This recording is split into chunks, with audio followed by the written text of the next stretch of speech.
नमस्कार. आज आपण बघणार आहोत केळफुलाची भाजी बघणार आहोत. तर फोटोमध्ये तुम्हाला मी केळफूल दाखवलेलं आहे ते बघा. हे बघा, असं बारीक कापायचं आहे. जवळून दाखवते तुम्हाला. असं बारीक कापायचं आहे आणि हे मी अर्धा तास पाण्यात बुडवून ठेवले.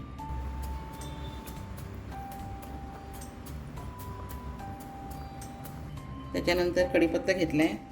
हे चणे घेतले, ते चणे उकडून घ्यायचे. ते चणे तुम्हाला पिवळे दिसतात, हे गावरान चणे आहेत, पिवळे दिसतात आहे. त्यानंतर थोडंसं पाणी घेतलं आहे चणे उकडण्यासाठी. मीठ, गूळ, तेल, नारळ.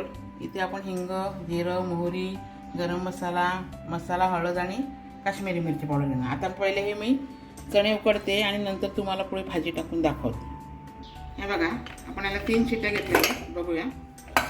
हे बघा, चणे शिजलेले आहेत आपले. हे बघा, आणि जास्त पाणी नाही टाकायचं त्याच्यात. बघा, थोडंसंच पाणी राहिलेलं आहे आणि पाणी आपण काढून घेणार आहोत. या भाजीमध्ये मी पाणी नाही टाकणार आहे, तुम्हाला भाजी करताना दाखवते.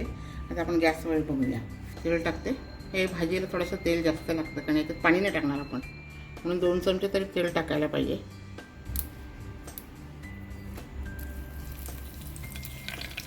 मोहरी, त्याच्यानंतर जिरं,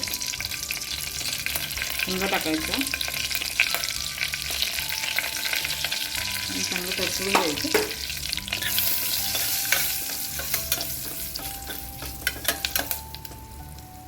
आता हे चांगलं मी स्ट्रेनरमध्ये गाळून घेतलेलं आहे. त्यातलं पाणी पूर्ण काढलेलं आहे, पण हे पाण्यात ठेवायचं आहे 15 ते 20 मिनिटं. बघा, आणि याच्यातून मस्त आपण त्याने स्ट्रेन करून घ्या. हे बघा, त्याच्यात आपण पाणी काढलं. आता बघायचं, हळद टाकते. त्यानंतर मसाला, हा आमचा संवेदी मसाला, काश्मीरी मिरची पावडर, गरम मसाला. आता आपण हे खालीवर थोडंसं करूया. हे जास्त शिजायला वेळ नाही लागत. आता आपण हे जे चणे आपण हे करून घेतले आहेत ते आपण ह्याच्यात टाकणार आहोत.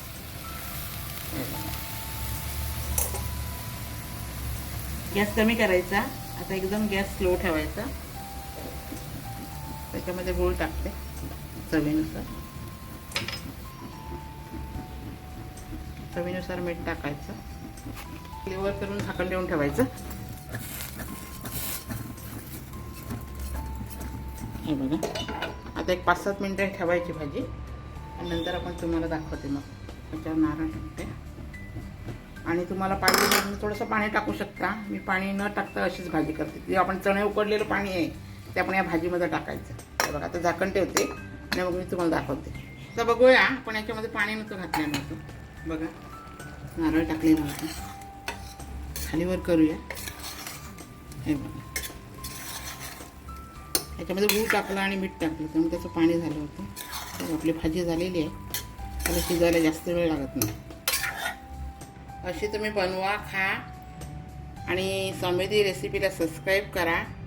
ही भाजी तुम्हाला भाकरीबरोबर, चपातीबरोबर, भाताबरोबर अप्रतिम लागते. आणि जर केळफूल कापण्याची रेसिपी तुम्हाला हवी असेल, कसं कापायचं ते कापायचं जर दाखवलं असतं हा व्हिडिओ मोठा झाला असता, म्हणून मी याच्यामध्ये ॲड केलं नाही.